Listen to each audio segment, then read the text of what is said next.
ಕಡಾಯಲ್ಲಿ ನಾನಿಲ್ಲಿ 5 table spoon oil ಹಾಕ್ಕೊಂಡು ಒಂದು ಪಲಾವ್ ಎಲೆ ಹಾಕ್ಕೊಂಡಿದ್ದೀನಿ. ಮತ್ತು ಇನ್ನೊಂದು ಸೈಡ್ ಇನ್ನೊಂದು ಬಾಣಲೆಗೆ ಒಂದು 3 ಟೇಬಲ್ ಸ್ಪೂನ್ ಆಯಿಲ್ ಹಾಕಿ ಜೀರಿಗೆ, ಚಕ್ಕೆ, ಲವಂಗ, ಕಾಳುಮೆಣಸು, ಧನಿಯಾ ಮತ್ತು ಬೆಳ್ಳುಳ್ಳಿ, ಈರುಳ್ಳಿ, ಶುಂಠಿ, ಟೊಮೊಟೊ, ಪುದೀನ, ಪಾಲಕ್ ಸೊಪ್ಪು ಮತ್ತು ಒಣಮೆಣ್ಸಿನ್ಕಾಯಿ, ಹಸಿಮೆಣ್ಸಿನ್ಕಾಯಿ ಇಷ್ಟನ್ನು ಕೂಡ ಹುರ್ಕೊಳ್ಳೋಕ್ಕೆ ತಗೊಂಡಿದ್ದೀನಿ.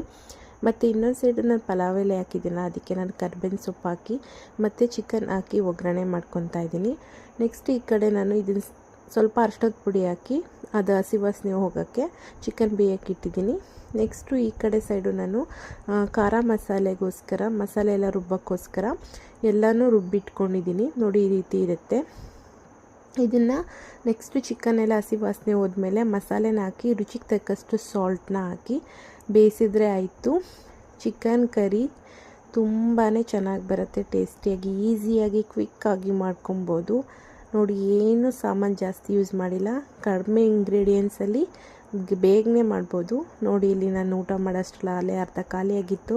ತುಂಬಾ ಟೇಸ್ಟಾಗಿ ಬಂದಿತ್ತು. ನೀವು ಒಂದ್ಸಲ ಟ್ರೈ ಮಾಡಿ. ನನ್ನ ಚಾನಲ್ನ ಪ್ಲೀಸ್ ಸಬ್ಸ್ಕ್ರೈಬ್ ಮಾಡಿ. ಹೆಚ್ಚಿನ ವಿಡಿಯೋಗಾಗಿ ನನ್ನ ಚಾನಲ್ನ ವಿಸಿಟ್ ಮಾಡಿ.